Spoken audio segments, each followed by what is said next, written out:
What's going on, guys? Welcome back. It's Tactical Foul. I'm Kyle Guru. Today, I have a very special guest. He's a property investment guru, at least compared to me. He's probably gonna be modest about that. A chairman of a football club, and honestly, a very special guest. Please welcome Tom Webster. Thank you very much. Thanks Yeah, for having me on, mate. yeah, of course, of course. I want to do this. Obviously, there's a lot of things to talk about. Of course, we're going to talk about the football aspect of this, but I'm just really appreciative of you being on here. So I really want to kind of give you a platform for people, obviously my audience, to kind of get to know you a little bit. So before we get into this, just kind of you have a few hats. So talk us through some of those hats that you wear. From a business point of view, I'll build my way up to football. Fair enough. So from a business point of view, so my main day to day is I run a financial advisory practice, predominantly in mortgages, investments, pensions, all the exciting and wonderful world of financial services. I've been doing that pretty much since I left school. So I left school, didn't go to like a university or like your college equivalent. So Okay. I left at 18. So Okay. that's like we do like college, we do like a high school, then a college, Yeah, that'd be which our we high call school. college. Yeah. And then when I worked for my dad, had that typical chip on my shoulder for working for my dad. I had to be the best at everything because I just didn't want anyone to be like, oh, it's okay for him. He's working for his dad's business. So I worked really, really hard and made sure that I was the best at everything I did. And then I was quickly the top salesperson there, and that was it. Again, that was in mortgages. But then the 2008 crisis happened, so obviously the world financial markets completely. I won't swear, but they all You're fell more to than welcome. pieces. Okay, well the arsehole fell out of the whole market. Yeah, it did. And so my dad's company actually went under, which was really difficult to sort of Oh wow, watch my dad go through that. for sure. Obviously, I lost my job, and but dad lost his business, and at that time I think he had about 80 staff, so it was a big operation, and there was a lot of people that sort of lost their jobs, and it was obviously horrible to go through. For sure. But off the back of that, I then sort of went into some different things that were more interesting to me. So I sort of fell into mortgages, obviously through my dad. So I went into like digital marketing, did a bit of IT recruitment, did a bit of events promotions, so like a proper tacky nightclub promoter.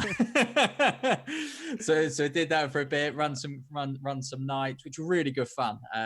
Which was really good fun, as you can imagine. And then there was an old client of mine from when I worked for my dad was retiring, and he had a business that he'd been running since 2001. So we're about 2012 now, Okay. and he was retiring, wanted to leave the business someone he could trust. So he's asked me, and I was obviously massive honor for me, being 23 years old at the time, taking on his business. It was quite a small practice. There was only a couple of advisors and an administrator, but they've got this massive database of clients, and everyone's really well looked after. So pick that up. And then my job there was really to bring that business into the 21st century. So as you can imagine, everything was paper based and quite archaic. And so I brought in all the technology and all the things you'd expect. And then got to the position where I was like, right, actually we can really grow this. So we grew that business up to about 10 advisors. We had 3 high street offices across the county that we live in. So for a mortgage brokerage size, we were probably in the mid to high range in the UK. So you're either a one-man band, two-man band, or you're our sort of size, or you're massive. Right. So we were on that borderline there. Middle. And then from off the back of that's where I was getting the experience in the property stuff. So property, that is like a real passion of mine. I've always loved it. I love the idea of being able to take something and create something new, as you can obviously guess already, I suppose. And with property, it was taking old buildings and turning them into something that's a bit more special, and obviously selling that on at a profit. Right. So we started doing some property investments off the back of that. The biggest one we did was we acquired a plot of land, and we managed to get planning permission for 17 flats and 3 commercial units, and that was our first one. That's a decent So we start. like straight in at the deep end, absolutely no idea what we were doing, bumbled our way along. I actually exited out that before the build. Actually, what day is it today? Is it Wednesday? Yep. So the person that I sold my shares to, I think he's actually put it on auction today. So I'll give him a call in a bit and see how that's gone. And then a couple of other little bits and bobs and my own personal stuff. Okay. And I think it was because of the things that I was doing. I was quite active in that market. That's why we then launched the Property Investors Podcast. and we met some amazing people, got more connections, and sort of built that up. And then with that, sort of built my profile locally as well. So I grew up in Seaford, so it's like a small town.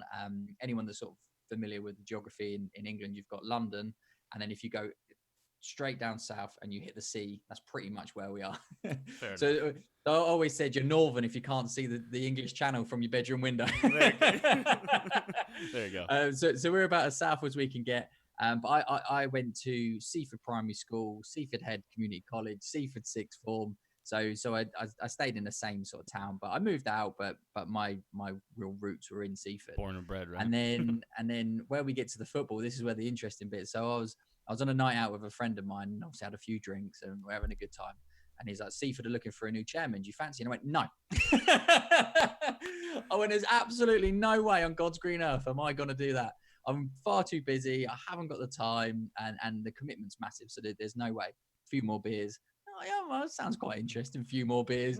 And before you know, I'm like, yeah, I got this. Is amazing. I'm going to be really good at this. And then I completely forgot about it. And then a couple of days later, Karen, who was the sort of acting chair at the time, Right. who's my vice chair now, she rings me up and says, "Oh, Ben says that you're interested in coming on as a chairman." I was like, "Yes, but yeah." So okay, right. So we went down. We had had like a meeting in the football club just to sort of hear them out and see what I can do. And then at the end of the meeting, I was really excited. Awesome. I was like, all the things they need help with, all the things that I love, and all the things I really think I can do. And the football club itself, it was founded in 1888. So you're talking real long history. It's never really achieved anything of any great shakes, really. It's always sort of floated around sort of the division they're in now, maybe pop up one and stay where it is.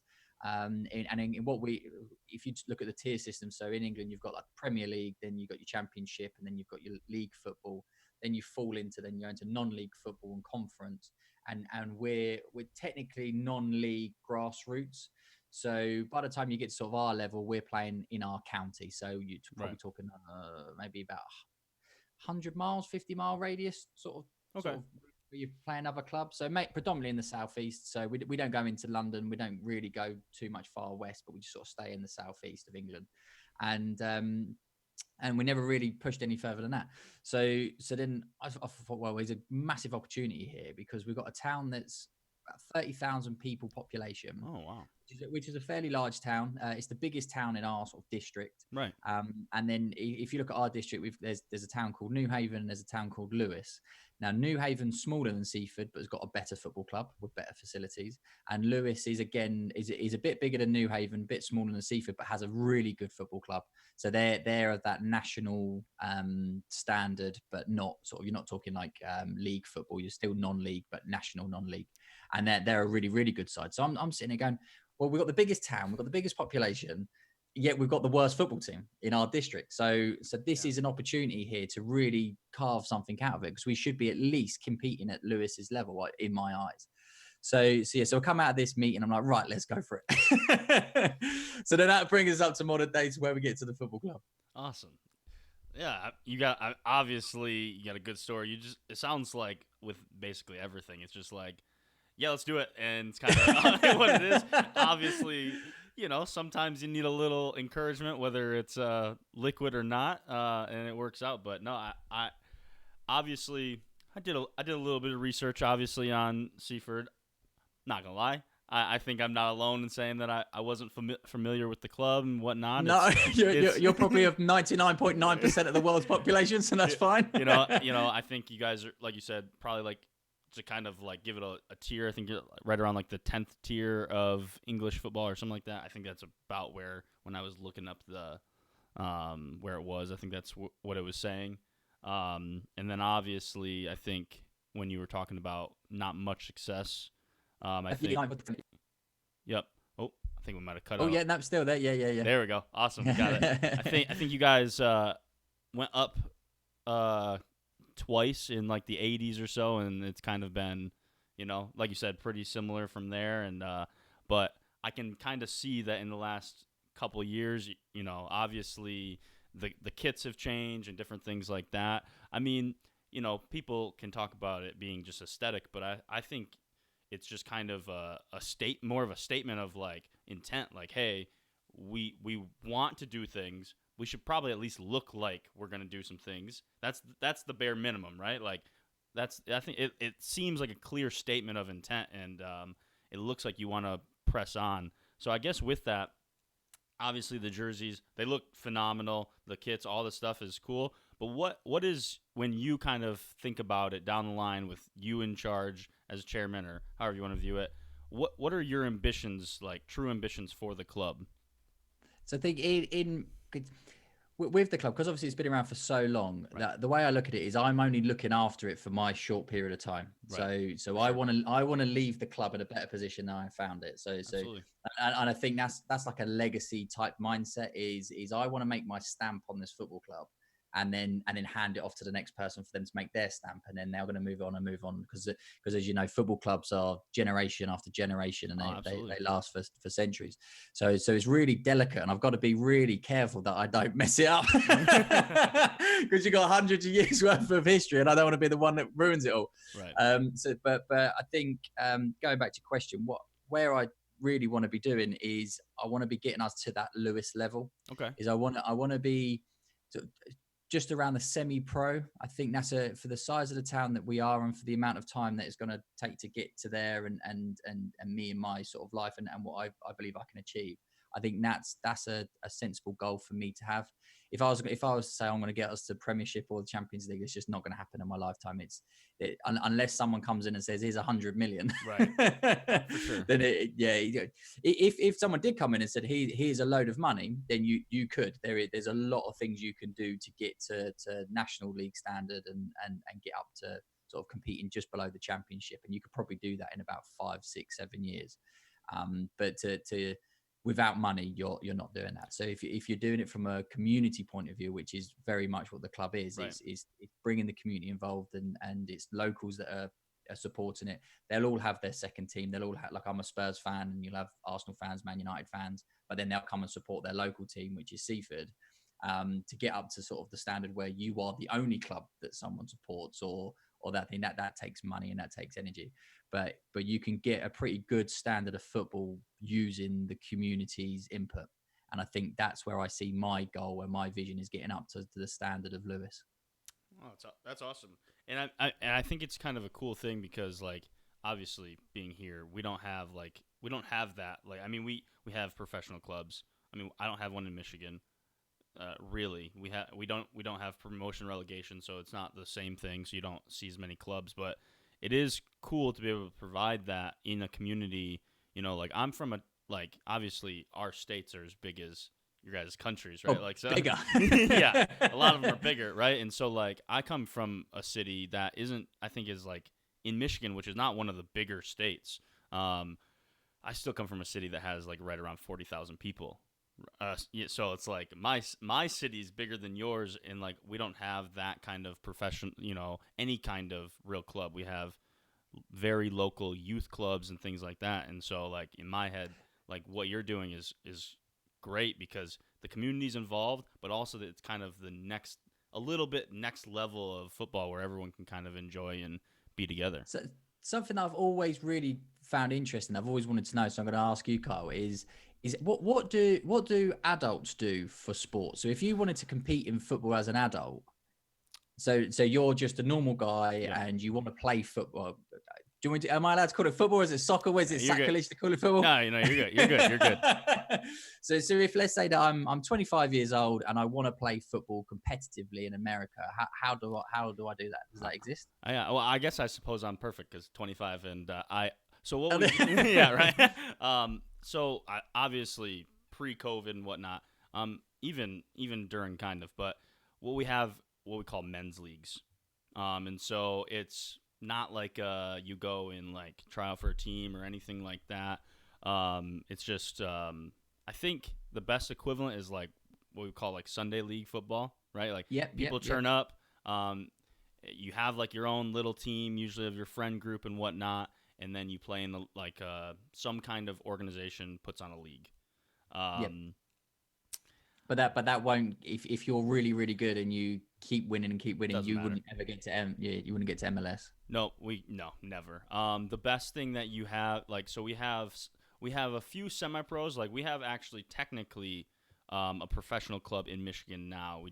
They just kind of bumped up, not because they were promoted or anything. They just were kind of like accepted into a league, right? Um, Yeah.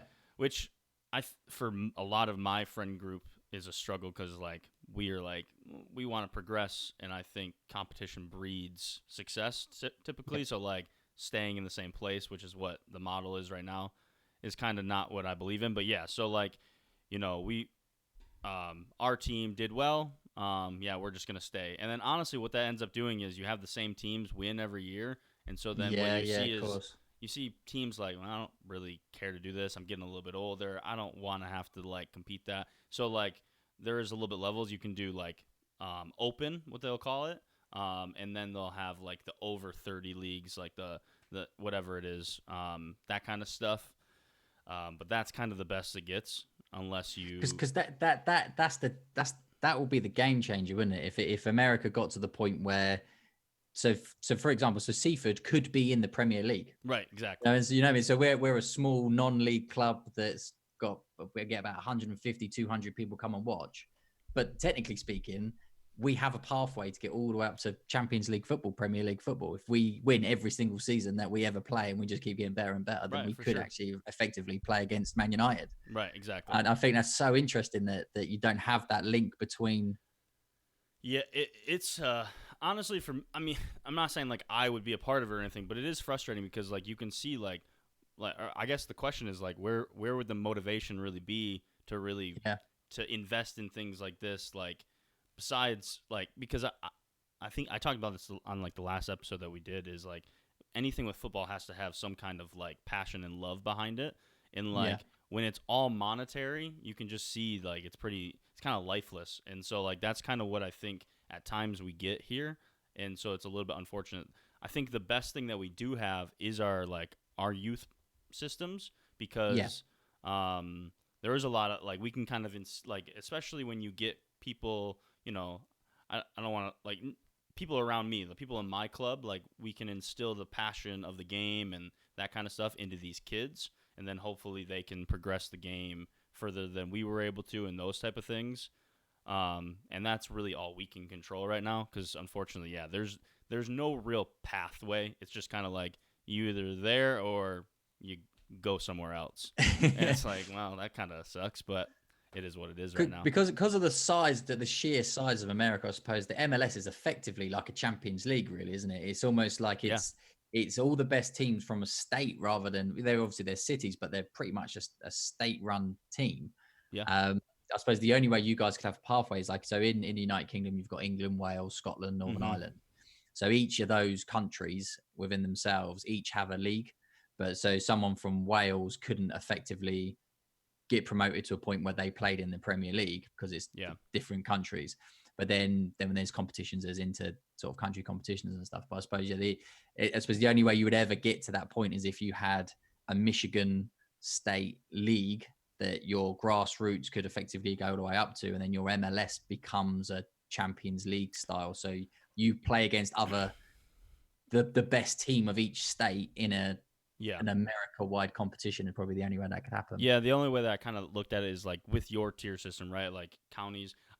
And obviously, and we have quite a few, just transplants from the UK and whatnot, and so we talk about just how different travel is here. I think Yeah. because in America we're so accustomed to traveling far distances because you have to get anywhere, is right. Yeah. Like there's no choice. I do think it is still possible because of like the just kind of the convenience that has been brought upon the country when it comes to traveling. Obviously, we would like it to be faster, a little more comfortable, but like it's easy to do, especially for high sports. So I think like you could do basically tiers, right? You can do counties or whatever, split the states into whatever, and then kind of build up and still have a top league where basically the best team, not necessarily not all the states, like it's just going to be 20 or whatever, kind of, like the Premier Yeah. League or whatever. I still think it's possible just because for all the downfalls of whatever with sports in the United States, whatever it is, the one thing that we are really good at is convenience. What we're best, we love convenience, and so I think we've provided that in travel as well. So I think it would be Yeah. still possible to like have a league within the United States.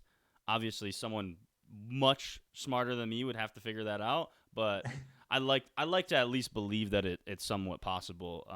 It doesn't But have, it's got to be the will, isn't it? At yeah, some point in the future, with the growth of the game in America, for sure. it will get there, because that is the natural progression. And what you'll get is these kids that, because you think how many places, how many professional footballers are there in America versus the amount of grassroots kids playing the sport. Yeah, it's crazy. And now you're talking like this massive pyramid with the tiniest fraction of professional players.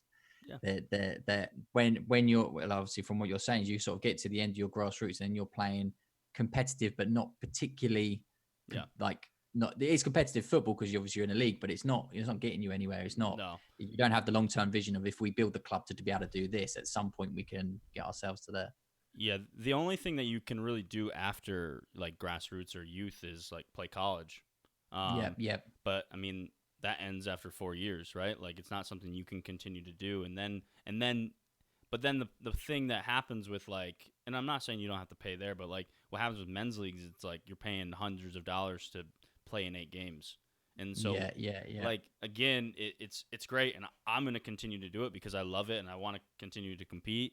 But at the same time, like I can also understand that like people, you have other priorities and you don't want to spend hundreds of dollars to play in 8 games, especially like Yeah, yeah. you do a fall league, a winter league, a spring league, maybe multiple winter leagues, whatever it is.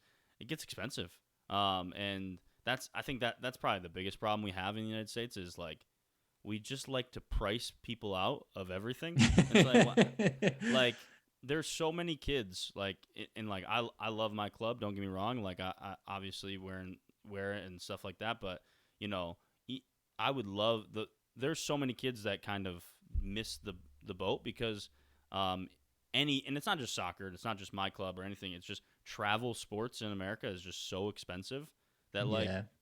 and like my club's great about giving scholarships and trying to help people out, so that's a wonderful thing, but it's like even then like we can't scholarship the jerseys, and when you get a full kit and it's $400, it's like Yeah.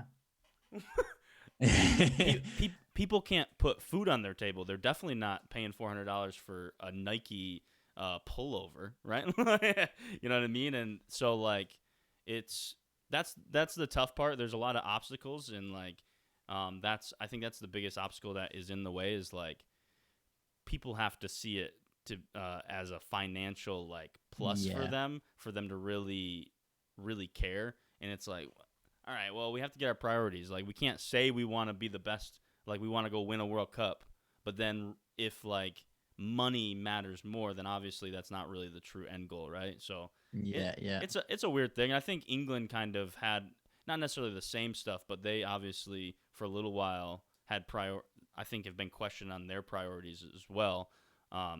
You guys at least have one World Cup to like back to back up some of your claims. We're holding on to that like a bit. For sure. Before we get too sidetracked with the misgivings of American football, I want to get back a little bit to Seaford and just kind of talk about some of the things. One thing that I think I've really noticed, and I imagine you've had a big hand in it, is the social media and like the I guess the technology side of the club. Obviously, you have the YouTube page, you have different things. I saw you do just a lot of different things that you have going on. I feel like I'm right in assuming that you had a big hand in that, right? So talk us a little bit just through like some of the things that you guys are doing a little bit differently now. Yeah, well, it's as we know, we're on a podcast, so anyone that's listening, me and you included, we understand how powerful social media is, and when you break it down to the community level, it's really strong because if you was to put out something like, let's say our Facebook page, for example, so it's only like 1,500 followers, but you think that's like, well, I can't do the maths that quick in my head, but that's a good few percent of the town. Yeah. But so if you move that into like the world, as it were, so you'd be having millions of followers in that equivalent. Right, for sure. So and especially with the local stuff is where Seaford Football Club was, it sort of did its own thing. No one knew when the games were. No one really knew who was playing. No one knew the results. It wasn't because you wasn't engaged through social media, and you would only find out what the results were if you are somebody that went to the game. And then if there's only 5 or 10 people going to the game, the chances are you're not involved in the club at all in whatever way. So by really doubling down on social media, we've then been able to engage the community. Right. So then all of a sudden, the people, I bump into someone in the street and they'll be like, "Oh my god, that was a good result of the weekend." You think that didn't happen 2 years ago? For sure. And they're watching the highlights. So there's a company called Your Instant Replay, and they film the game, and then by the end of the day, they've broken it down into highlights and put it on social media. So again, wow. for a club our size, that's probably another league above or 2 leagues above us sort of standard. But we're saying to ourselves, no, that's where we want to go. So that's what we're going to do. People are following suit. So quite a lot of teams are getting involved in that now. And Lou's doing a really good job of recruiting more. But then, like I said, so all of a sudden you can engage the community in your immediate vicinity, which is the goal. If we can get more people to come to games, then we can generate more money. The more money we generate, the more the improvements on the facilities, etc. It's all this massive knock-on effect. But it all begins with people, and we can't grow as a club without a big buy-in from the community. And the quickest and easiest way to get that buy-in is through social media. So like I said, so Instagram, we're just shy of 1,000 followers. We're I think we're 1,500 on Twitter, about 1,500 on Facebook. Only about 100 subscribers on YouTube, but we get quite a few hits on the highlights. But the sort of the more exciting thing with that is, again, a club our size on social media. We've been retweeted by, I don't know if you get pick them up, but like Sport Bible or The Sun, for sure. So these massive social media powerhouses with millions of followers, they're retweeting some of our football clips. So all of a sudden, you've got a non-league grassroots player who scores an absolute screamer of a goal from 45 yards out, and millions of people have now seen that clip. So then people from the community start talking about it, and all of these, there's like a massive machine, and there are these tiny little cogs, and everything moves. And I genuinely believe that social media is the biggest cog in regards to the success that we've had through getting that buy-in from the community.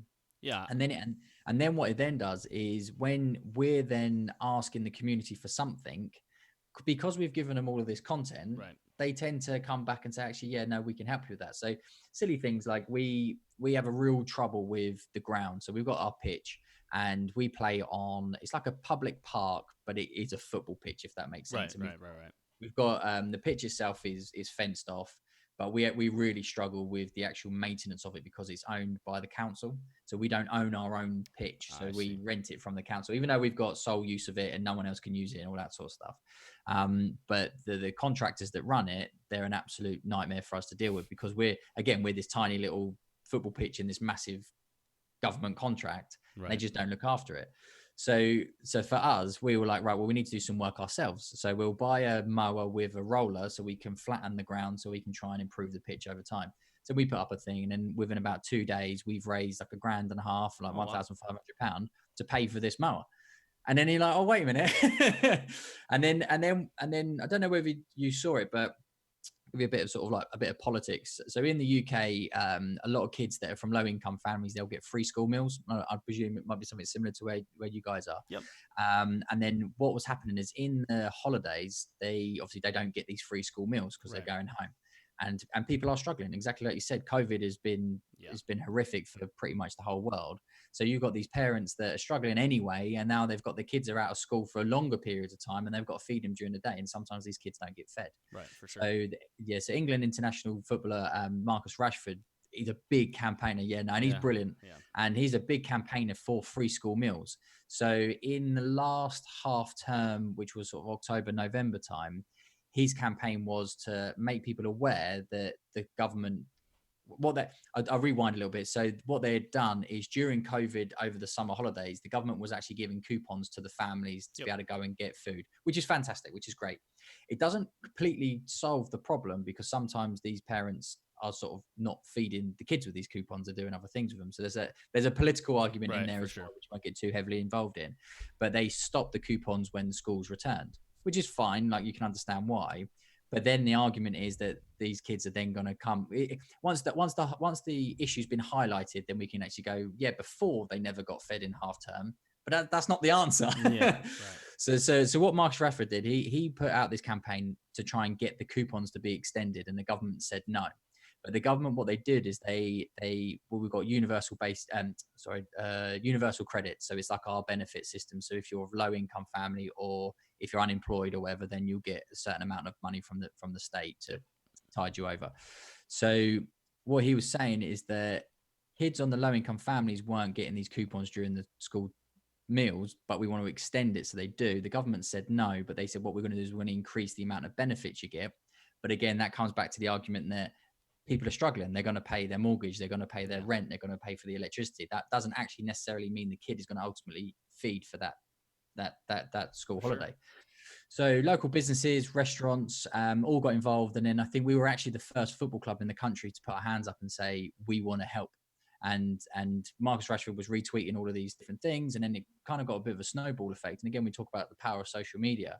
It was picked up on a radio station over here called Talk Sport, which is like our national sports radio. It's massive. They invited me on, so just did a little bit, just explaining what we were doing. And then people, again, we talk about social media. So a lot of people getting in touch saying, how do I help? Where do I donate? And all these things. But we didn't even think, but when we put our hands up and said we want to help, we didn't even think about this. So we was like, okay, so we'll put a GoFundMe page together, and we raised like £5,000 in a matter of, I think it was about 4 days. Oh, wow. And we were like, wow, that's more money than we ever need to be able to help with this situation. Right. So what we've done off the back of that is we've then set up what we've called the Seaford Town Community Sport Foundation. And what we're going to do there is we're going to run free lunch clubs during the school holidays with this £5,000 that we've raised. So these kids of low income families, they can come and play an hour of football, an hour of sport, and then get a nutritious meal during the school holidays. So the parents get a bit of respite, the kids get looked after, they play a bit of sport, and they get fed. But all of it, every single bit of this is all through social media. You think you go from Marcus Rashford made the awareness from social media. We've then raised the money through social media. We've contacted parents through social media to make sure that they know that we're doing it. And it doesn't. It's this massive snowball effect. So I do genuinely believe that social media is at the core of what I would consider the success that we've done from growing the club's image. Oh, for sure. I think, and people are not wrong in saying that there are some bad things with social media, but I think as a whole, when we really dive in, you see like social media can impact in so many amazing ways, and obviously it affected many kids and different things in the UK.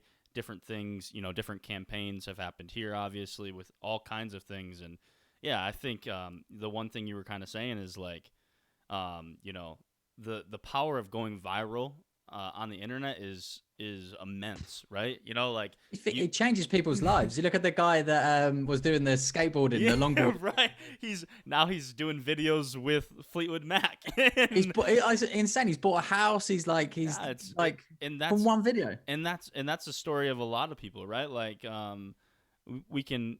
It's crazy, right? Like the power that like. And I think it's really like, and I think it ties back into football as well. Like, I think people underestimate the power that people have, right? Because that's what it is, right? Like, because things don't go viral unless people find some kind of, they like it, right? And the same thing with football, right? Like, the reason why you put stuff on social media is because if you can get the fans engaged and care, like, then big things happen. And it's the same way with, like, when things go viral, people care, big things happen. And I just think that's the amazing thing of social media, right? Like, yeah, and it's why it's so important to integrate. That's a big thing that like our club mainly. So with our club, to kind of give you an idea, we're called Nationals Tri-County. We have obviously you probably don't know many of the big cities. The big city in Michigan is Detroit. Detroit. Yeah. Because of the sports teams and stuff like that. And that's kind of where our main hub is. And we're Tri-County, which is like if the best way to show Michigan, this is how we show the map, right? We're like right in this area because we look like a mitten, right? It's pretty effective. It's pretty nice, actually. You can kind of show people where it is. What we did is we created a thing we use Twitch, right? Because a few of us, like I'm 25, another one's 26, 27, and we're kind of part of that generation. And so like what we did is when lockdown happened, we were like, all right, we can't leave our kids hanging, right? Like Yep. we just can't do it. And so we created what was called TCTV. And so we have Tiny Tech was the first one, which is for like I run our thing called Junior Nationals, which is like 4 to 8 years old. So that Yep. was their segment, 15-minute little thing, some kind of on ball stuff. And then next is U8 to U13 or U12. And then we do a 30-minute segment, and then we would do U13 and above, and it was another 30-minute segment. And then during the summer, I was doing interviews of all the staff and different things, and then we ended up actually playing like Fortnite with the kids and stuff. Like we would do like that kind of stuff, and so like it got engagement, not just from like our club, but like other people in the area, right? It gave, because that was the idea, was like, yeah, we want our kids to have this, but like there's around us, there's 4 other clubs right within a 10-minute radius, and it's like their kids aren't doing anything either. And so like that's kind of the beauty, that we were able to use something that, like, I watch Twitch, I watch people play video games and things like that, or whatever it is, and we're able to parlay that. Big person, Cam Baker, who's been on this show and whatnot, was a big brain, like a lot of nights talking until 2 in the morning trying to figure out exactly how we're going to do that, because neither of us had ever streamed anything before, right? We just watched. So we're like, we can probably do that, right? Kind of similar. We'll get our heads around it. Yeah, exactly. Similar to you becoming the chairman of a football club, right? We could probably do that, right? Yeah, we'll be all right. We'll get through it. We'll black our way through it. Exactly. And so it ended up working out well, and we're still, obviously now we kind of went back into another, not a lockdown, but another thing, and we're starting to do it a little bit again, and it's just like you can just reach way more people doing that than really anything else, especially in this time where you can't have as much contact face to face. So it's social media and just technology in general is kind of, it's more and more important as. Oh yeah, completely agree. We did something similar. So I wasn't quite as clever as you with Twitch. So we were doing it through Zoom. And it works. That's what we did at first. Yeah, but to be fair, I think like if I would have even come up with the idea of Twitch, we would have 100% have done it. I think that's genius. But we did exactly the same. So we broke it down into age groups, and then we done Zoom sessions. So the kids were playing in the garden, and they were getting coached by their coach, or an individual coach would do a few teams. And I think quite a few teams did it. Quite a lot more teams didn't do anything. So there'd be a lot of kids out there that literally their clubs would have just not done anything. 100%. And that's not us. We were like, we're not just going to stand still. Yes, the world's moved against us, and we can't meet up and we can't play football, but it doesn't mean we can't do something. And like you said, the social media and the technology that we've got now. And imagine if we had lockdown even 15 years ago, even 10 years ago. Oh God, it would have been completely different. I think the suicide rate would have been so much higher. Like it's pretty high anyway. Yeah, like for sure. Coming back up, but imagine if you had no contact, because at least we can do Zoom, at least you can do FaceTime, at least you can see on social media what people are up to and share what you're doing. But you go back 10 years ago and you don't have any of that. No. I don't.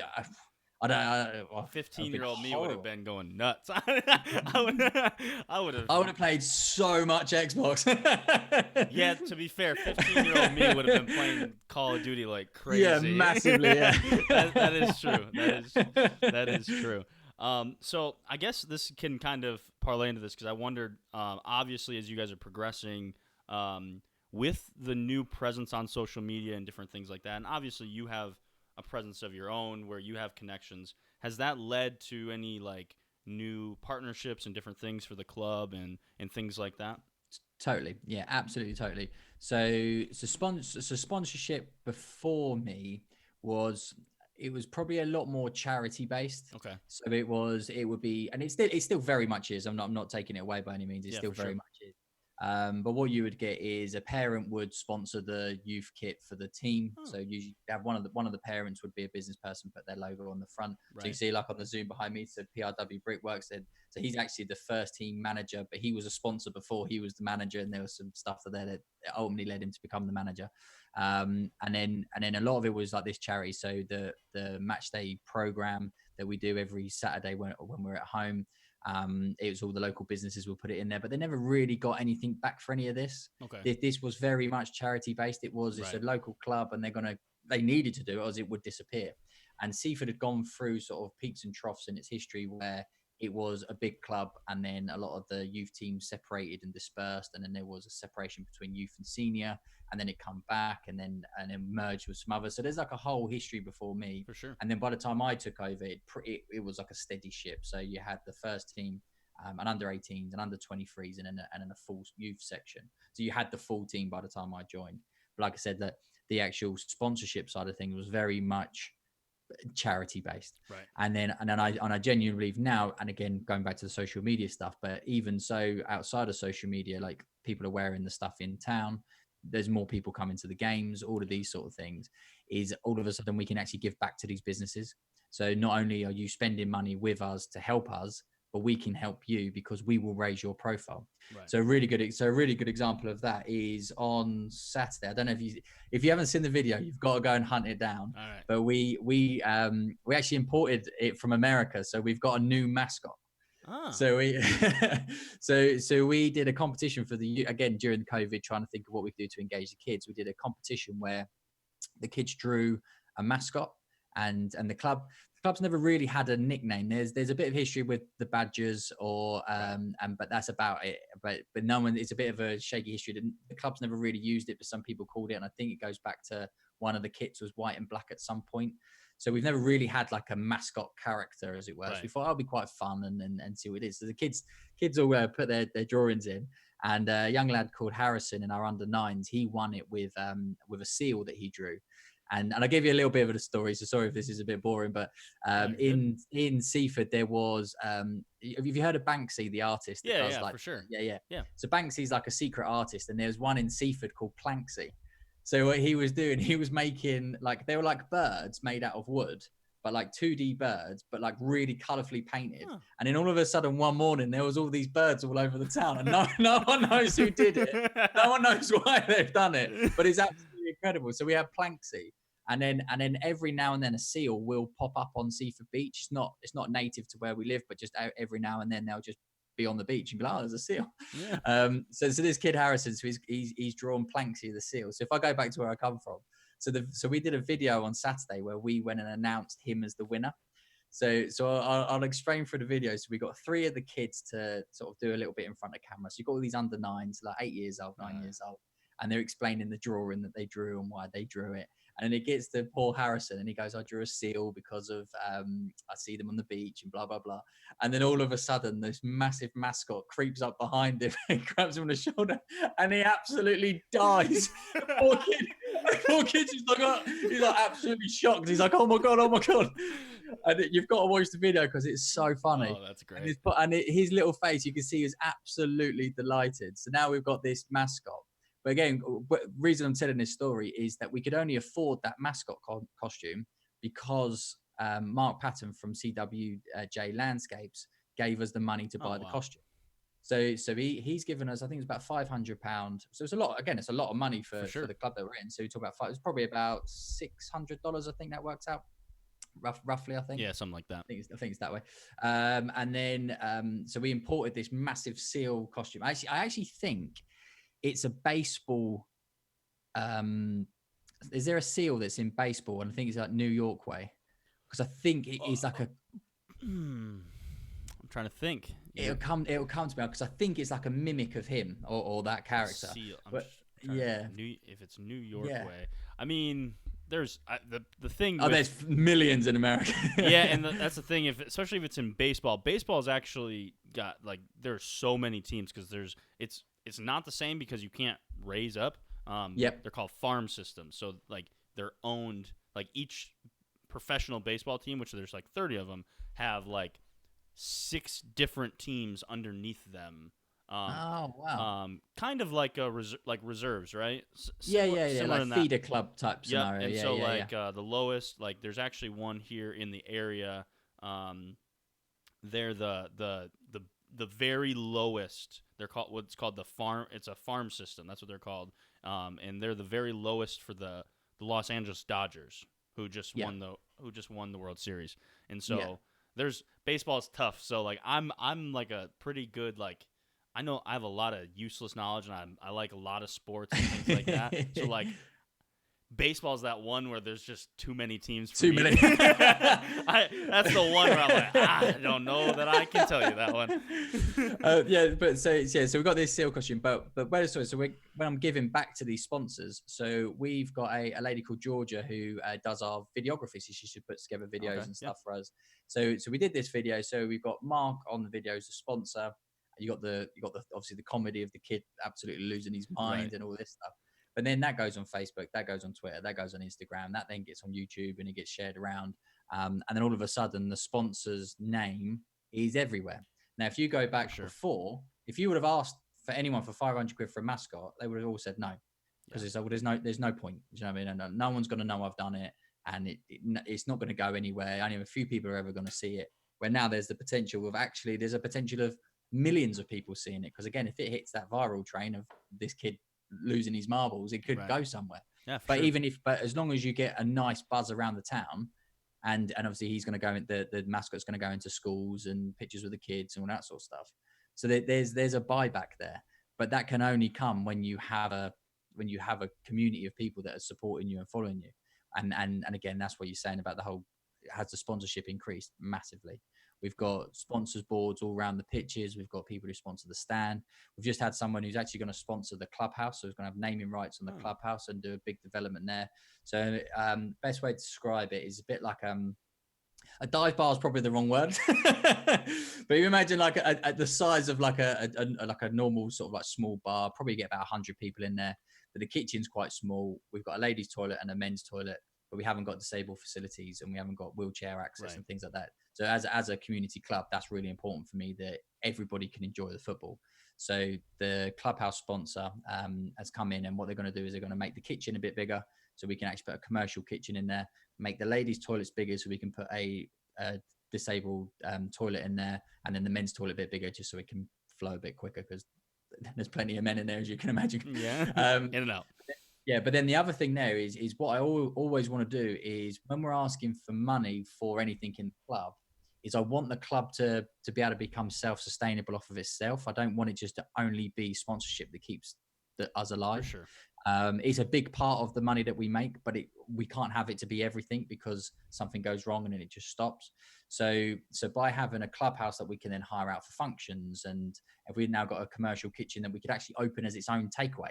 So all of a sudden, do you get like Deliveroo type scenarios? Yeah. Like, For sure. Yeah. yeah. So if we could then have like a Deliveroo kitchen. So we've got this kitchen in this clubhouse that's open maybe, I don't know, if I say 10 hours a week maximum. Yeah. But it's a kitchen. So if we can turn that into an actual fast food restaurant that they can then be delivered around town, that's a revenue stream that's all year round, and that money can get reinvested back in the club. So and the thing with it is, everything we do, we're all volunteers. I don't get a penny for doing any of the stuff we do with the football club, and everything's non-profit. So every penny of profit we make, that goes directly back into making the club better. And I think that's the thing that really buys in the community, is when you've got someone that's paying for this expansion of the clubhouse and the disabled access and the wheelchair access. It's all because I want the club to be able to make more money itself. So rather than just saying to someone, "Oh, can you give us a load of money to paint and decorate it?" and nothing happens. If I can make the kitchen bigger and bring disabled access so we get more people down there, it then starts to flow. And the whole idea is that bigger vision of, if we want to be a bigger club, we need to be a bigger club. Right. So I'm sure we're going to talk about the football results in a bit, but we haven't had the best of results. So we've had a bit of a rocky start to the season. We were really hoping this was going to be a promotion season for us. Probably not looking particularly likely over some of the poor results we've had. But if I can build the club so it's ready for the results, that's probably the best way of describing it. If I could build the foundation and the function that runs, that when we are good and when it does click and when we do fly, we're not behind and catching up. We're actually ahead, and we're ready for the team to catch up with the club, which I think is the right way around. No, I agree, and you're right. I do want to touch on like the football side of it, because that's the fun stuff. I think probably for both of us, it seems like we're both fans. But the one thing that I don't want to downplay it as if there's any real positives, but with COVID, I think the one kind of silver lining, I guess is probably the best way to put it, is like it just kind of put an emphasis on people having to be creative and like, doing things that are sustainable when other things drop out, right? So like you're talking about like this takeaways and stuff like that. Like it's it's a it you might have thought about it before, but like it made way more sense during COVID, right? Like where you're like, oh, everybody's doing this, and it's probably something that honestly will stick, right? Like Yeah, at least for a definitely. little while, because like I think what we're gonna run into is, I mean, I love going to restaurants and stuff, but I think people are gonna just do takeout and stuff like that more often. So like it's a phenomenal idea that can just kind of that's gonna be move on past this period where people are still gonna use it.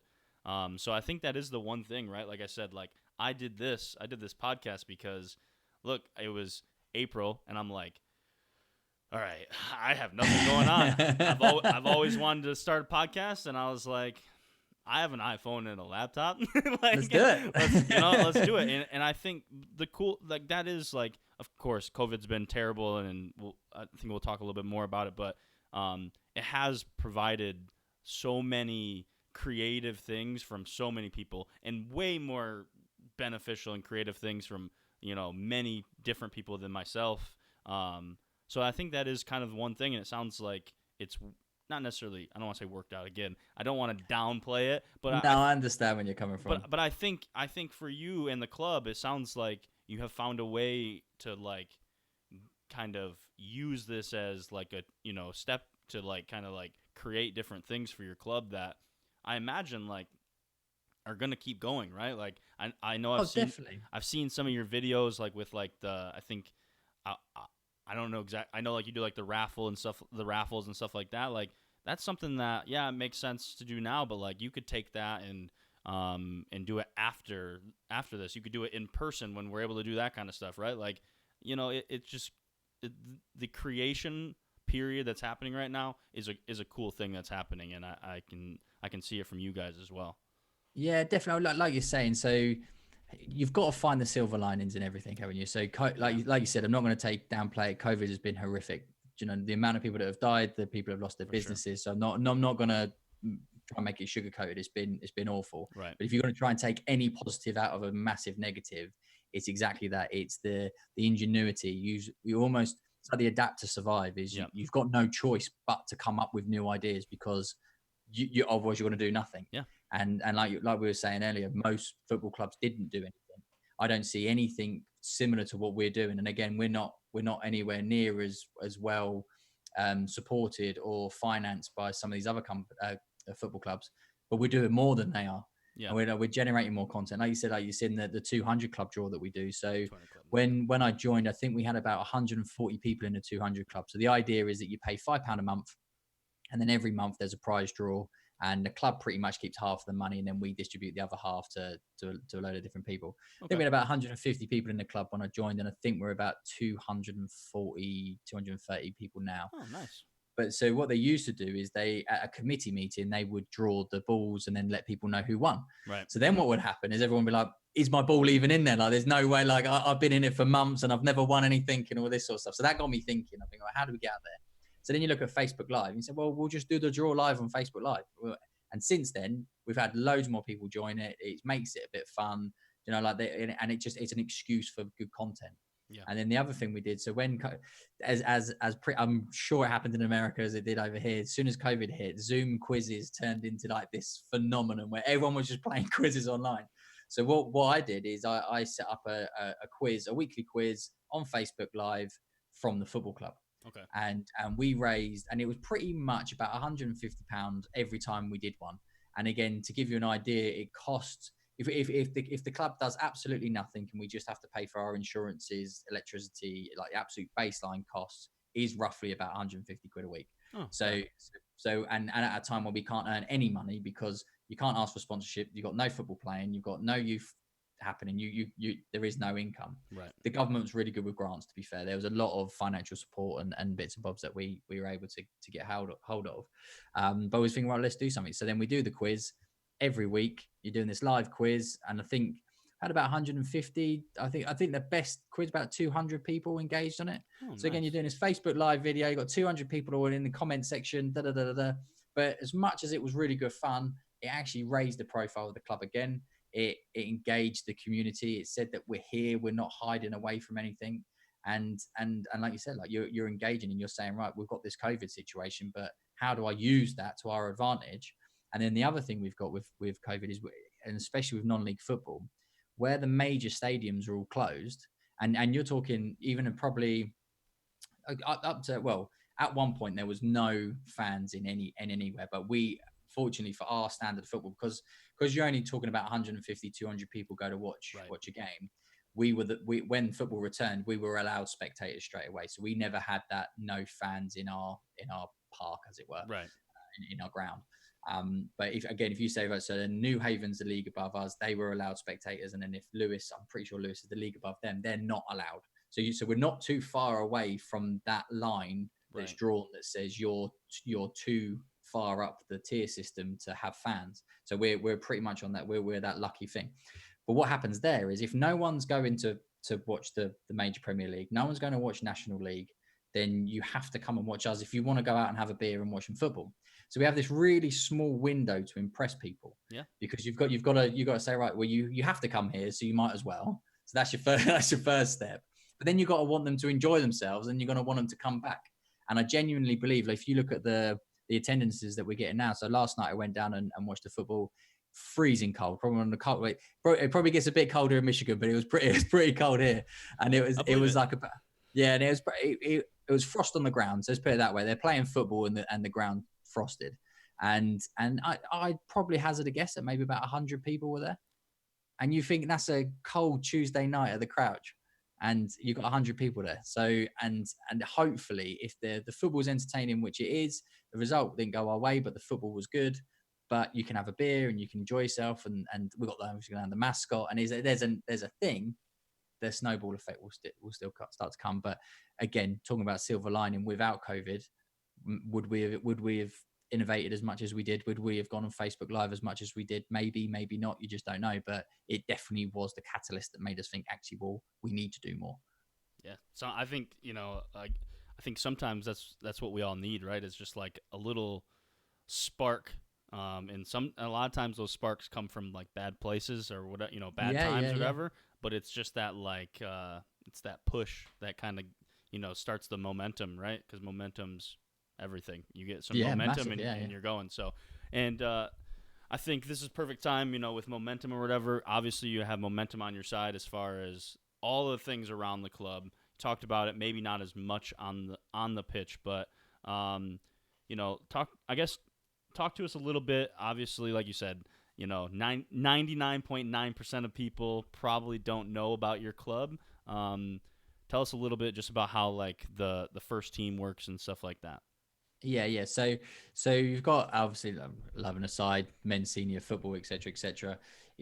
When I joined, it was pretty much a brand new squad. So the manager that I'd sort of inherited as a chairman, he had built a brand new squad, and Okay. what he'd done. Actually, I'll dial back a little bit because I think it's quite an interesting story. I think it's about 2 seasons before, and I'm probably going to get this wrong, but we're there or thereabouts because it's before my time. But about 2 or 3 seasons before, Seaford got 1 point in a whole season, which is actually again, I could be making this up. I'm pretty confident I'm right. About 99% sure I'm not lying right now. is the lowest point that anyone has ever got in football league history. I think no one's ever just scored 1 point. Like, it's shocking, because you're always going to get a draw. You're always going to get two draws Right. across like 40 odd games. It's like ridiculous. Yeah. So from the lowest of the lows there, and to be fair to the committee, fair to the chairman at the time, and the managers that took on afterwards, that is an uphill battle of the biggest proportions. For So sure. it was that bad that the chairman at the time, again picking up on national media. So you're talking about this tiny little town in East Sussex is being picked up by national media because of how bad it is. Yeah. And that's a horrible place to be in. But what the committee and the chairman done, which is incredible, is they managed to right that ship. And the manager that stepped in is a chap called Scott Osborne. And to be fair to him, he took a team that was at 1 point and he put them back in sort of the middle of the table, nice and comfortable, and you're then starting to get this momentum to start building up. And he done an incredible job there. So then by the time I then joined, at that time, the club was a kind of non-league football in England's a bit strange, where players move around a lot. Right. And we're talking that some of these guys, they might get paid £20, £25 a game. We're not talking big money by any means. They will go from one club to the next because of another £5. I think it's going to cost you £5 in petrol to get there. What are you doing? But there's this weird environment. But what then tends to happen is you get this big churn and big circulations of players moving around all the time. You don't get this fixed squad that develops and grows together. So when I joined, Scott had built this brand new team, and it was a great team. And to be fair to him, he did a great job. I won't go into it because it's a bit sensitive. But me and Scott had a bit of a falling out, and there was a whole thing that went on there. So Scott is no longer with the club at this point. Of course. There was a coach, a guy called Richard Brannigan, who was a level 3 FA coach, which is really high, really strong. I think it's UEFA B, which is even higher. Yeah. It was a very, very high sort of standard of coaching. So he stepped in as the manager, inherited that team, brought in a couple of new players himself, and then he promoted. You had Paul Wise and Craig Pooley, who were coaches in and around the club. He then brought them on as his sort of head coach and coach. And then Richard took over from when Scott left, and obviously left the vacuum there, and took us up to sort of Christmas. Had a really good run, really good momentum. The club was doing really, really well. We had our longest ever. So we've got the FA Cup, and then that goes down to there's an FA Vase and an FA Trophy. So pretty much every team in the country can compete in the FA Cup, which again is like this magical thing that Seaford could win the FA Cup. That's the story. But because there's so many teams, you can't have one competition, so they break it down into smaller competitions. So we have the FA Vase that we're in, and again, if we get all the way to the final of the FA Vase, it's at Wembley. So you're playing in the National Stadium, like you're playing at Wembley. So we actually had our longest FA Vase run, which is probably one of the most exciting things that's happened to the club in a very, very long time. All filmed on your instant replays, and we're talking last minute winners. We're talking beating leagues above us. There's this whole cup high that you get in the FA, and so we went out to Southall, played that game. We lost the game against Southall, but it was probably the best performance I've ever seen us play, even to date. And they were a better side than us, but we really competed, and we're like, oh my god, if we can play like this, then we can get promoted. Because if we can play like that again, week in, week out, there is no reason we can't be up there. Richard then had to step down because just personal reasons. He had taken on he was doing a degree at the time, and just married, and family commitments and all those sort of things. And it's huge. The football club takes up so much time. You ask anybody that's in, again, you'll know better than anybody else, is as much as you want to make it, but because you have this passion and because you believe in the sport and you believe in the good you're doing, you find time to go and indulge in the football. So it does really take it, and managing is exactly that. And the pressure's huge. Even at a low standard, you still, like, you'll have sleepless nights because you didn't win a match and all those sort of things. And it's like, it's real. So Richard stepped down. Wisey and Pooley then stepped up as managers. So we've never, in my reign, I've never brought in a manager from outside. We're bringing them up. We want it to be nice and community led. We don't want to have this big shake up. And so Pooley and Wisey stepped up, and they took it on as interim. So we sort of said, we'll keep an eye out, see if anyone does come, but we'll give them go. They then won, I think it was like 4 games on the bounce, and teams looking really strong. So we said, right, you know what? Team loves them, we know them, we trust them, let's go for it. So they've then taken on the role full time. Just as the wheels were moving really well, COVID hits, and then for us, the league then gets null and void. So so every game that we'd played up until that point disappeared. History is completely gone. So then you're saying, well, now we've got this massive break where we're not playing any football. So and at the very beginning of our lockdown, we weren't even allowed outside to exercise. Right. So I think it was about 2 weeks, 3 weeks, where you were genuinely, like, unless you're a frontline worker or essential worker, you had to stay home. You wasn't, and you can only go shopping. So then you're like, well, I can't even do like a 5K, 10K or anything. You can't run around. Then that got released, and then players then started doing the 5Ks and the 10K runs and all those sort of things to get the fitness up. Then pre-season starts, and then we get the season started again. So the season started a little bit late, and then sort of that brings us into the season that we're in now. But because of that massive gap, you're starting from scratch really. We've lost all of that momentum. And you talked about momentum earlier, and it's like how golden it is. And we'd lost it all. And then the first game we played, we should have won, but just didn't take the chances. So it was frustrating, but it happens. Then the second game was, again, I'm pretty sure the highlights are somewhere on the internet because I'm convinced that your instant replay recorded it. It was a mess. It was like I'm not one to slag off referees, but like you just got you. I'd say, well, I won't even slag off the referee. Watch the video and make your own opinion. But let's put it this way. I think they've introduced a new thing called a sin bin. So we've never had it in football before. It's more of a rugby thing, and it's if you're abusive is probably the wrong word, but it's called the sense. If you're having a go at the ref, he can send you off the pitch for 10 minutes or 15 minutes, and then you come back on. So it's not like a red card where you're off. It's go and sit down, cool down, and come back on. I think he sent off something like 2 or 3 players. He sin binned 3 players. So at one point, I think we had like 8 players on the pitch, 7 or 8 players on the pitch.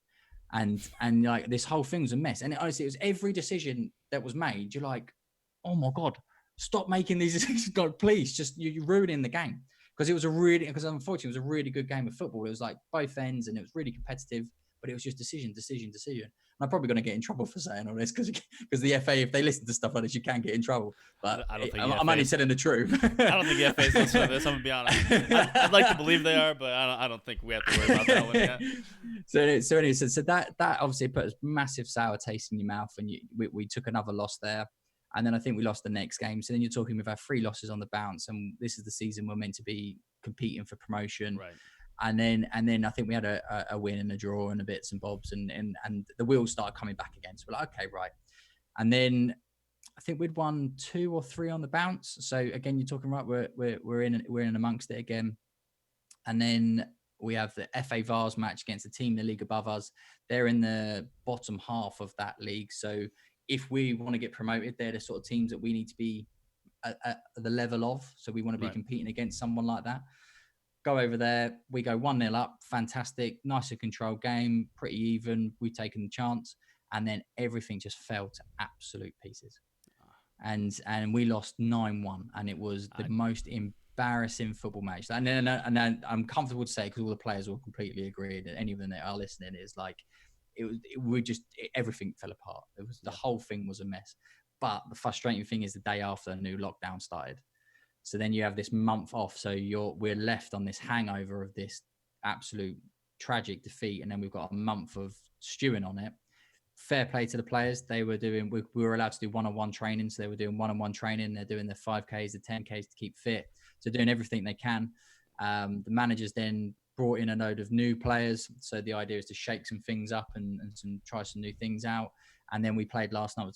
We played an internal friendly on Saturday, which was a good game. So the squad's big enough to play 11v11 internally. Nice. And then last night, if anyone wants to watch the highlights, we had about 70% of the possession, 20 opportunities, just nothing would go in the back of the net. So we lost 2-1. So again, you're just like, it's just got to go. But we had the only game that we've been genuinely beaten was the Stenning game where we lost 9-1. Right. Every game we have been competitive, but haven't had that clinical finishing. And it is really frustrating because it's there and you can see it and everyone wants it and the players care and the managers care and the community cares. It's like, it's so annoying because everybody wants it to work so much. So now it's just it's just time. It will click. And it's one of those things that the talent's there, the ability's there. And I said, everything's there.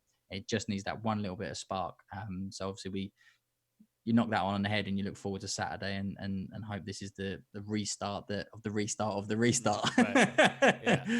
I mean, it's kind of like, it's just like it's the boulder, right? You're pushing it and you're just, eventually it's going to start rolling.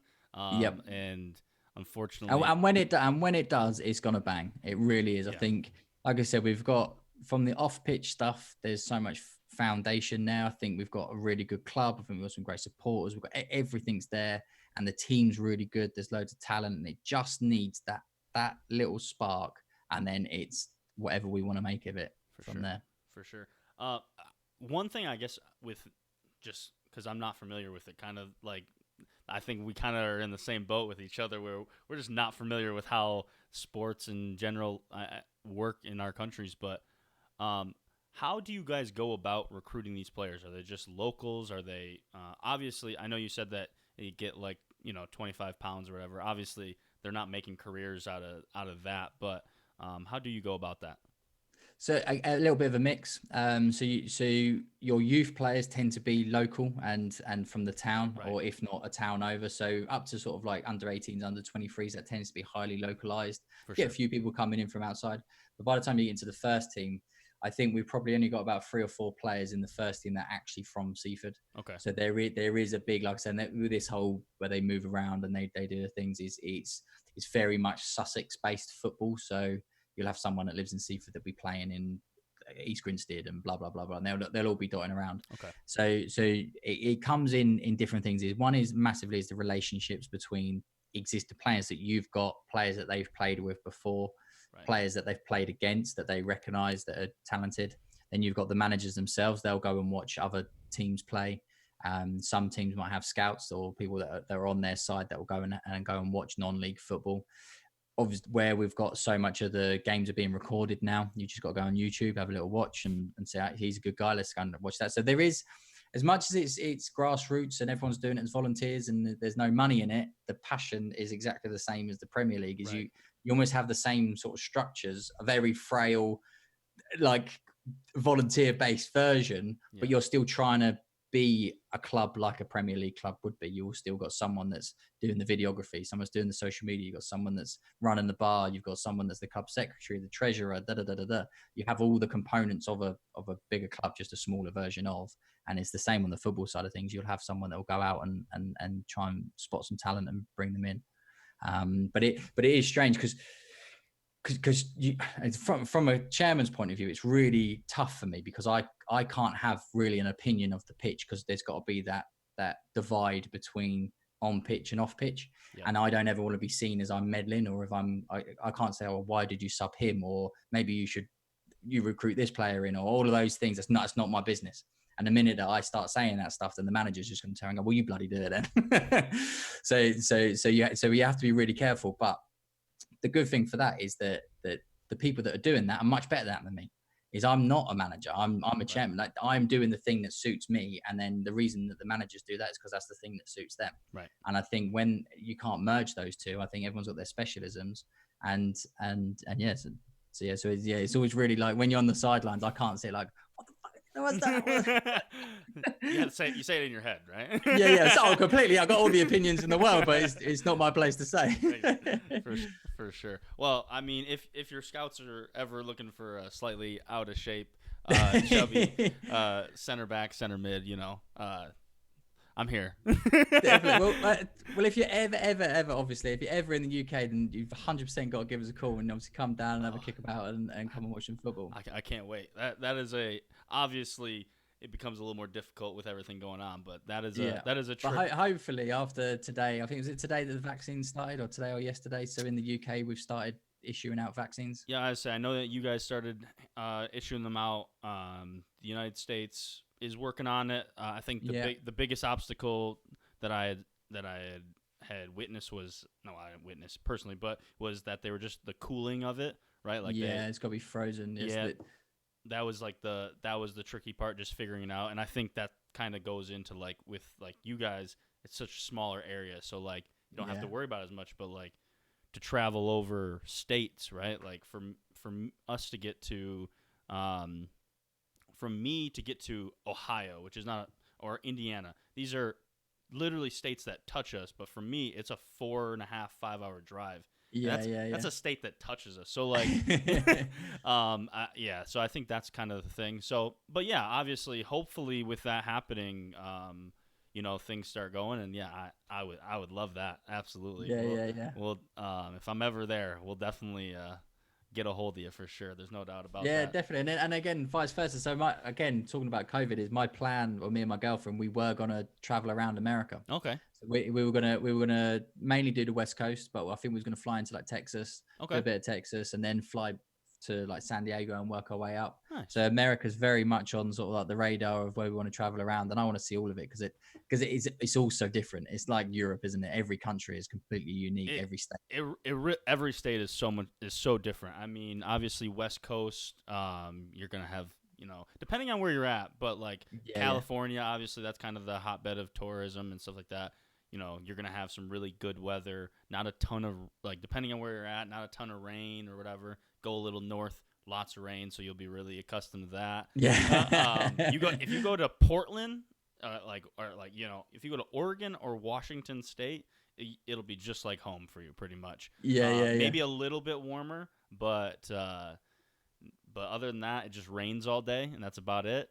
So that'll be good. I mean, Michigan, we don't have a big tourism thing. It is one of the most beautiful states, just when you go into like nature and stuff like that. So people that are into that stuff, it's a great place to go. See, I know Michigan because of like back in the day when I watched like kids TV. Can you remember Sister Sister? Did you ever watch? Yeah. I suppose are you too young for that? Tia and Tamara, let's go. Yeah, yeah. So so you used to watch Sister Sister, and then I went to Michigan State University. I'm a Michigan fan. That's a big thing here. Even though almost none of us went to either one of the schools, there's a lot of people that did. But you don't get a choice. You have to pick a side. And my sisters and my mom were all Michigan State fans, and I was the only boy, so I became a Michigan fan. So brilliant. And that's how it works. I'm a firm believer in that, and that's like for football over here. So I'm a Spurs fan because my dad's a Spurs fan, and my dad's a Spurs fan because his dad's a Spurs fan, and so on and so forth. And that tends to come from where they come from. So at some point, my dad was actually born in London, and my granddad and that they grew up around Tottenham. So you do have that lineage, but it's exactly the same. Is you don't just pick your football club out of a hat. No. But I suppose you've got to pick your soccer club out of a hat. Yeah, right. So, and kind of, right? And that's the funniest thing is like it is a weird thing because like here, I guess I get a pick, but like I'm always kind of looked at, especially I'm a United fan, right? Like bandwagon. Oh, you picked the popular club. Like, when did you pick it? Because it wasn't in the last 6 months. but I've stayed true. That's the thing. That's how you know I'm a real fan. Like I haven't given up, and I can at any point. I have no connection.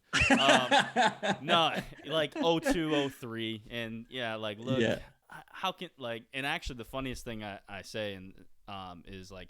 When I actually first started getting into it, because like 02, being 25, I'm like 7 years old. That's when I started playing soccer. I had people around that watched it. And honestly, it just started becoming popular on TV in the United States then. And then also FIFA was becoming bigger, which is really and then so I got onto it because I was watching, I think, the World Cup. So 02. Yeah. Yep, that would have been and I really liked, so I have some like French in my family. That's like the biggest thing we have, and so love Thierry Henry, right? Yeah. Right, and obviously even as a Spurs fan, I know that probably a little hard, but I got to acknowledge it. He's incredible. He's incredible. And so I watched, and I think it was 02 or 03. I can't remember the year, but they were playing United in the FA Cup, and United won. And but like it wasn't even about. It was just like it was just. I was watching Thierry Henry. I'm like, oh, he's so good. And then just to watch, because this is glory days of United, right? Like the fast counterattacking, like you had like these young players. I think it was 03 because I think Rooney had arrived there, but you still had like Van Nistelrooy, Ronaldo's there, just the young kid, Giggs, Scholes. These are just fun players, and it's just like And I'm just like, I think I'm gonna pick that one. That'll do. And I'm just like, all right, like that's it. And I'm pretty loyal. I'm just a loyal guy, like so. I'm like, that's my team, and so I stuck with it. And we've had a little downtime,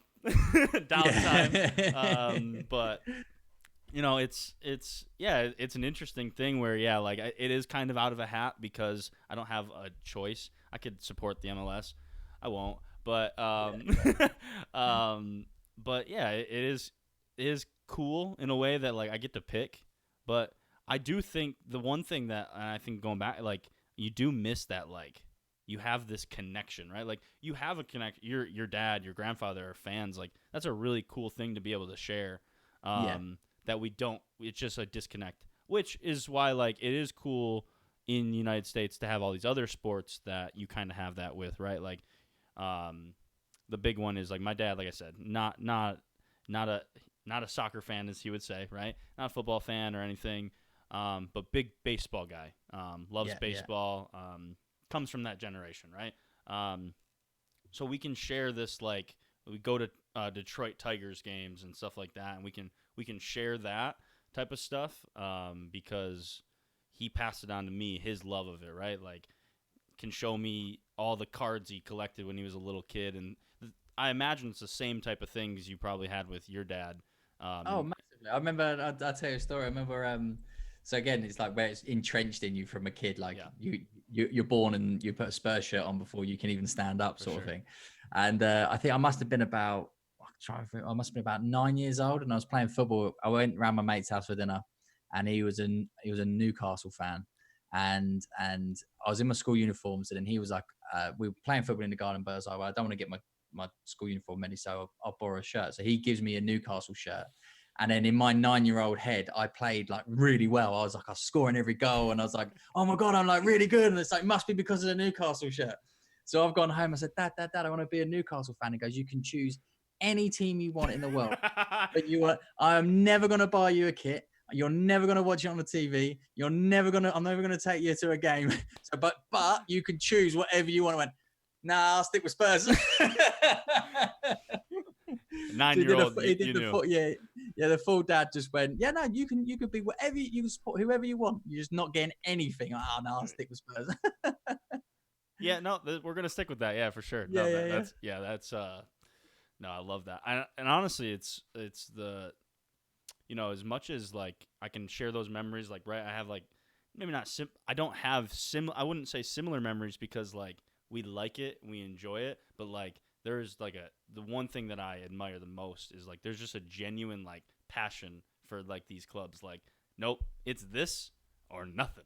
Like, Yeah. and Yeah. obviously, there's some give there, but like it's so fun. Like you can get It's tribal. yeah. I'm convinced it's tribal. I think obviously it's a working class sport, and I think and we're getting like too technical and too scientific and stuff. But I do genuinely believe that if you go back to when we were hunter gatherers and it was all about your family and your community and the village on over the road, they might have been your enemies, and you've got to look after your own. It's inbred in us to have these tribes, and I'm fully convinced that our DNA is telling us to belong to something that's got a badge and it's got a belonging, and we say, right, we're Spurs fans. Yeah. And I genuinely believe that's the tribal aspect in us as humans, and that goes through generation to generation to generation. But the good thing for you is you get to be the first person that starts. So when your grandkids are supporting Man United, and they can say it's because my great granddad Kyle supported Man United because of this story. Yeah, for sure. And I hope so, because if they support Liverpool, I just will disown them. Yeah. No, you need to say you can support anyone you want, but you're never buying you a Liverpool kit. Never You buying can't you watch them on TV. Yeah, for sure. 100%. You're not invited to Christmas, but you can support That's them it. all Yeah, you yeah. want. Oh, man. I do think that we could probably go on for hours with this. Yeah, this would never end. I'm really enjoying this. No, and honestly, this is definitely something I want to do again.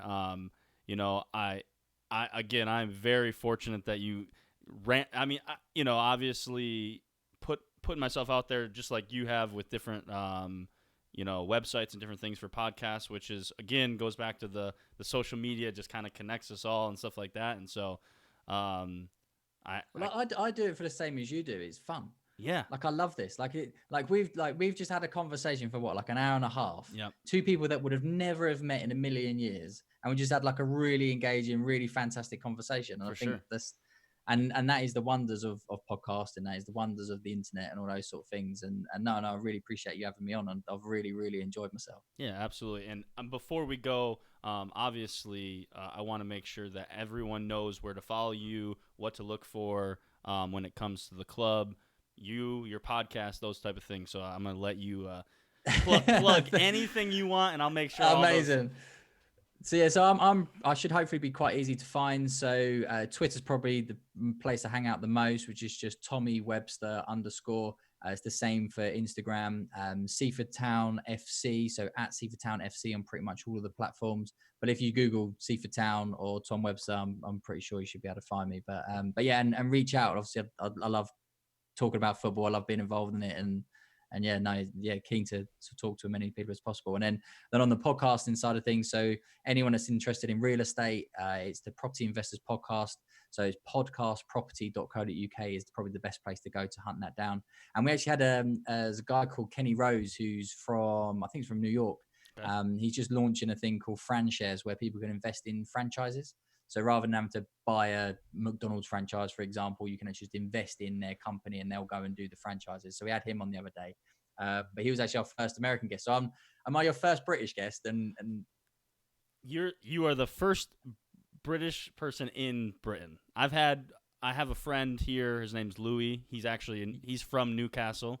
Funny enough. Yeah. But he's lived here. Went to college. Went to college here. Did that thing. Now he's a head men's coach at a university and stuff.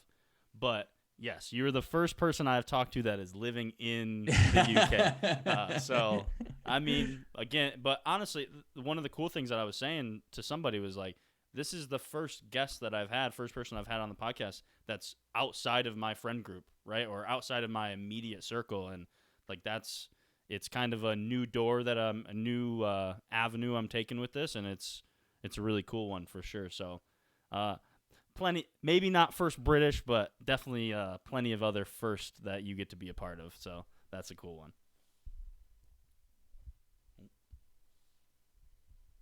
Might be cutting out a little bit. Oh, there we go. Got you back.